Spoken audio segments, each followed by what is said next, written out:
Buenos días, soy Luis Capote Pérez, soy profesor de Derecho Civil de la Universidad de La Laguna y me encuentro una vez más en las instalaciones de ULL Media para grabar una píldora, en este caso sobre un tema del derecho sucesorio, para hablar, grosso modo, de algunos aspectos de las clases de testamento.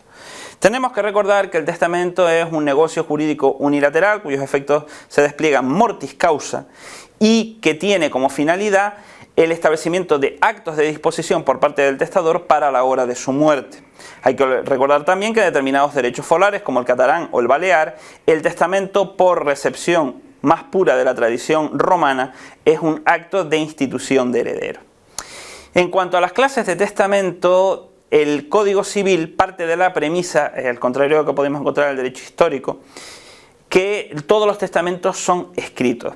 Algunos son los de carácter común, que son los que habitualmente se desarrollan por las personas en condiciones normales. Podemos encontrar testamentos notariales, como el abierto o el cerrado, aquellos en los cuales la voluntad mortis causa se expresa delante de un fedatario público, como es el notario, y luego el testamento hológrafo, que es un testamento manuscrito.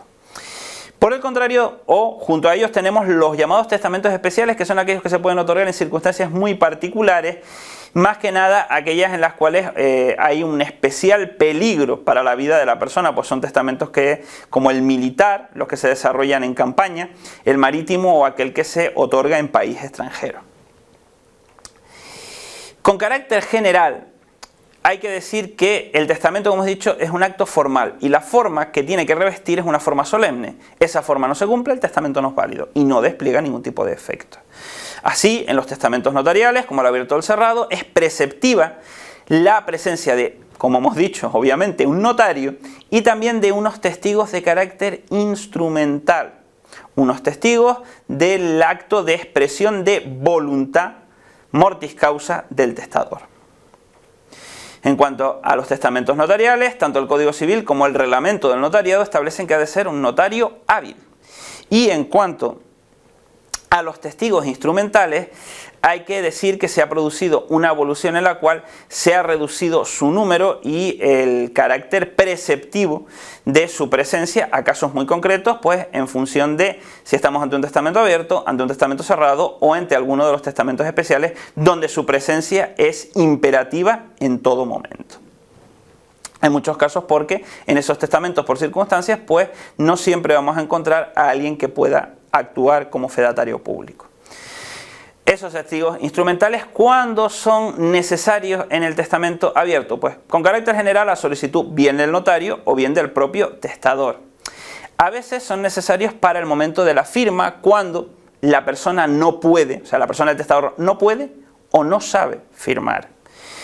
En los casos de la lectura, porque hay que tener en cuenta que en el testamento abierto se lleva a cabo la expresión, la lectura, valga la redundancia, del contenido de ese testamento, pues en casos de ceguera, de incapacidad lectora o de ignorancia lectora, no saber o no poder leer. En el caso del testamento cerrado, las personas que tienen esas discapacidades, con perdón, pues no pueden acceder al mismo, con lo cual los supuestos de presencia de esos testigos instrumentales se encuentran bien a solicitud del notario del testador o bien en casos de imposibilidad e ignorancia por parte del testador para la firma.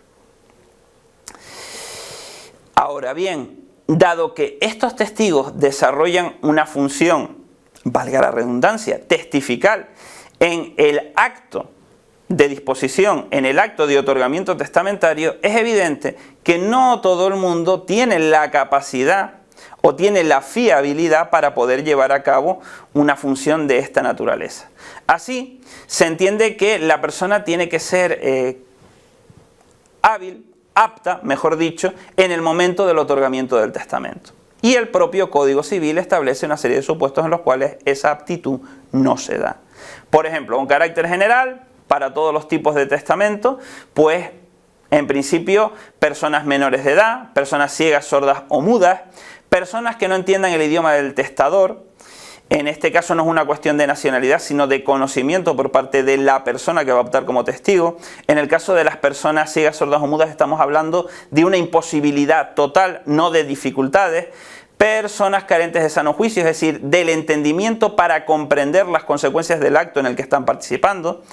El cónyuge, parientes de sangre y hasta el cuarto grado o afines segundo grado del notario, o personas con un vínculo laboral con el propio notario que está participando como fedatario público en el acto de otorgamiento testamentario. Luego, en el testamento abierto no pueden serlo personas instituidas como herederas, personas instituidas como legatarias, parientes de sangre anteriores hasta el cuarto grado o parientes afines a los anteriores hasta el segundo grado, la familia política. ¿Por qué? Porque son personas con un interés directo en el contenido del testamento. Luego también podemos encontrarnos con otra necesidad, es que en la función notarial hay que tener en cuenta que el notario desarrolla una función de identificación del testador y también de determinación iuris tantum de que esa persona que quiere testar tiene la capacidad que exige el ordenamiento jurídico para poder expresar, para poder otorgar un testamento de carácter válido. Pues aquí tenemos las fórmulas a través de las cuales se lleva a cabo a través de esa identificación. Tenemos al notario, tenemos que el notario puede llevar a cabo esa identificación. Hay hipótesis tanto si el notario conoce previamente a la persona como si no la conoce, bien a través de testigos o bien a través de documentos que permitan acreditar la identidad, principalmente el documento nacional de identidad o el pasaporte. Y aquí tenemos, como siempre, una pequeña bibliografía de manuales sobre la materia que ustedes pueden ampliar para saber más sobre el tema en cuestión. Muchísimas gracias por su atención.